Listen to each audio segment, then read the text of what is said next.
Hey guys, and welcome to another brand new video. In this video, we actually have some pretty cool and pretty crazy technology that Sony just tried to go and patent. And I want to go and show you guys this because it was one of the craziest and strangest things. And that's kind of why I kept my crazy random hair that kind of looks like the Doc from Back in the Future, because we're about to go pretty science up on this, on some really cool and really nifty features coming out for the PlayStation 5, potentially in the future. Now, we usually like to go and see a lot of these different types of iterations and new basic types of technologies and everything else out here. And well, this is definitely something that, just based on pictures, descriptions, and everything else, is very, very, very cool. So we're going to talk about this, talk about the future of the PlayStation 5, and talk about what these crazy scientists up at Sony are been trying their best to come up with. And as well, if you guys are brand new, make sure you guys are subscribed with the notifications on as well for the brand new PlayStation 5 giveaway with that Twitter link down below for Twitter and Twitch for the bonus entries. We do have the Weeble and Targets and Amazons down below, and let's dive into this video. So very first and foremost, we have a very, very nifty new technology. And this is in regards now to, as you guys know, haptic feedback. That's one of the biggest, most sought after things when it comes to the PlayStation 5, where it essentially has everything built into your controller. So as you guys have your PlayStation 5 controller, you have things like vibrations going on. You basically have like dynamic ranges of trying to push down your controller itself, or it could get even maybe harder to push down, or maybe you have like some tension. Maybe you're trying to cling on to like, like a wall or cliff or anything of the sort. And as you go and do that, basically it has just a lot more live interaction with the controller itself. Like I said, with shakes, with vibrations, if you're moving it like this or however it may be, or even in games like when it came to the Quarry, you kind of had to maintain your controller and keep it very, very still to make sure that the evil mobs don't see it. Like if you go like this, then the game would notice, and then basically, well, then you would get caught. So there's a lot of really cool features tied in with the PlayStation 5 controller.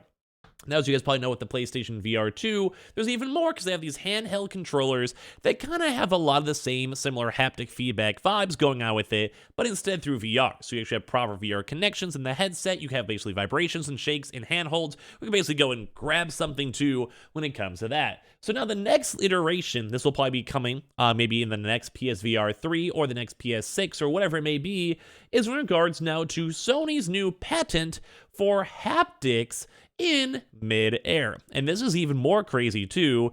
This is for the use of ultrasounds for haptics too as well.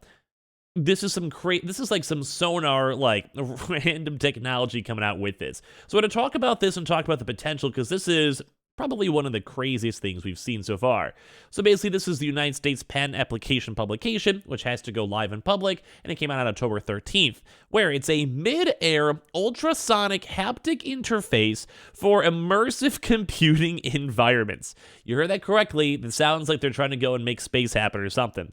So we have all the applicants over here for Immersion now Inc. and basically with Sony themselves. And this was also filed, funny enough, in June 14th, so a few months back as well. So basically, I'm going to give you guys the abstract with this. The present disclosure concerns an ultrasound system for providing tactile mid-air haptic feedback. As described herein, various embodiments of the invention can create a precise mid-air tactile sensation in mid-air on a body part of a user through the use of an array of ultrasonic emitters. I feel like I'm literally in a science movie. So basically, it kind of seems like they're trying to go and have like just more mid-air and like, I guess, interactive. So let's go and say like, you know how like some people like to go and have, let's say, maybe like, I don't know, like car seats, they do like racing games and such. So maybe it has something to do in times of that, which would maybe have a chance to like set off vibrations or have like a virtual object to essentially immerse you more with different types of vibrations and different types of effects and different types of things. Or maybe as well, if it's kind of thinking even more abstract, maybe even a thing that can maybe blow like cold air on you. Maybe it can go and blow warm air on you. Maybe it can have like ambient sounds. I'm not really sure exactly how it can kind of go, but there's a lot of potential with this weird technology. So basically, as described, as you can see, it's just basically the invention can just precise mid-air tactile sensations in mid-air on a body part of a user through an array of ultrasonic emitters. So it's essentially using ultrasonic sound waves to essentially go and have these sensations tackled on in. The array produces steerable focal points of ultrasonic energy that provide sufficient radiation pressure to be felt by the skin of the user. So it's essentially trying to have like a skin contact to immerse you as much as you can. And they also even are trying to go and throw in things like, say, like holographic projectors, processing systems, tracking systems, and all of this, which is also somewhat related towards the PlayStation VR 2. As you guys may or may not know, they essentially have like a holographic system that will go and control your entire room. So when it comes to that, that means that like basically it'll know like if you have a couch, like I have a couch literally right behind me, or a tree or picture, it would have a chance to go and notice that and see that and do a 3D rendering. So it might be a similar thing where it has like a virtual object and it might be able to go and like essentially transpose where that's scanned in say the game you're playing, and then be able to go utilize that. Like I think that's how the understanding works from how I'm reading into this. So such an implementation allows for multiple points of contact with immersive computing environments into a variety of form factors.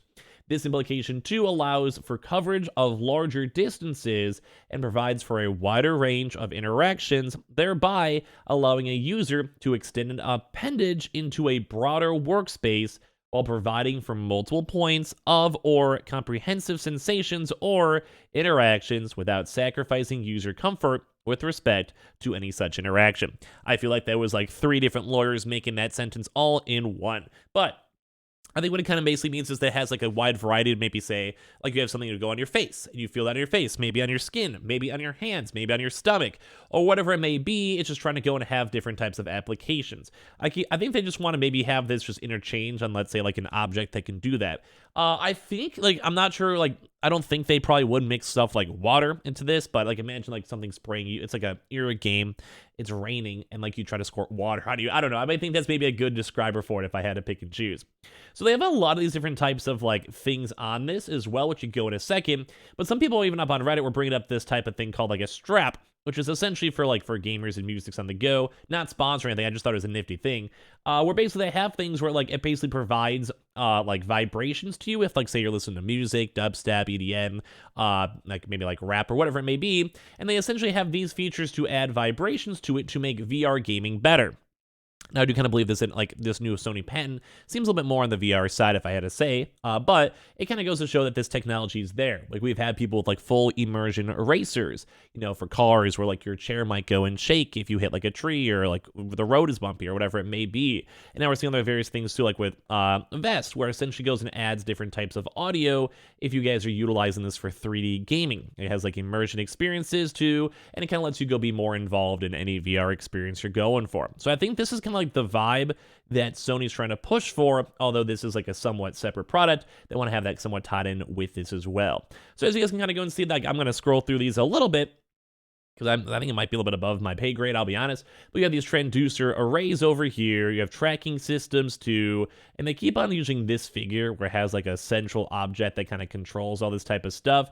And it kind of seems like they are trying to use things like, say, the VR sensors. This kind of seems like a VR sensor in the room to kind of go and showcase on like where your body is, where the movements are, or maybe even the controller too as well. They were trying to go and say like pinpoint, like say your pointer finger. So maybe they'd be able to go and like have it in front of you and they can go and see where your hands are. So if you reach in front of you, it would get picked up on sensors. If you reach behind, or if you're trying to swipe, like say there's like bugs in the game and you're trying to swat them away with your PSVR, with the combination of the PlayStation VR like room scanning, so it would know like where your desk is, where like your keyboard is, where if you had a microphone is, so you don't smack it. I think that's actually kind of how they want to interpret this technology to come on out. And you guys can also see too, here's another VR example. Not sure why the person's on the side of a room, to be fully honest with you guys, but when it comes to all of this technology, you would have a chance to go and see exactly where you are. And let's say you're in like an Indiana Jones, Tomb Raider, like a Horizon type game, and you have to go pick up something or like do a puzzle and be able to go and fine tune it exactly where it's at. And I think that's kind of the idea of where this technology is trying to go push for in the first place. So now this is also obviously like disclaimer, like it's just more of a patent. So it's utilizing a lot of these different types of things and features for maybe in the future. But a lot of these things mention other different things with your like haptic interactions involving systems or apparatuses too as well. They might go and tickle some fancies too. They have some of the earliest haptic devices with phones too as well, and using those and mobile phones too to maybe tie that on in. And at the end of the day, this technology, although seemingly somewhat convoluted and a little bit dystopian, does seem a little bit nifty. So I can see a lot of usages for PSVR 2 or 3, PlayStation 5 or 6 stuff in the future, and I would love to see this implemented in as well. So give me your thoughts and comments down below on this crazy new thing from Sony, and as well, I would like to hear your thoughts. So make sure you guys are subscribed with the notifications on as well for the brand new PlayStation 5 giveaway. Amazon links down below for all the signups, Twitter and Twitch streams down below, Webull, Coinbases, and all that good stuff too as well down below. And I appreciate you guys all so much for watching. In in the first place, and I'll see you guys up on the next one.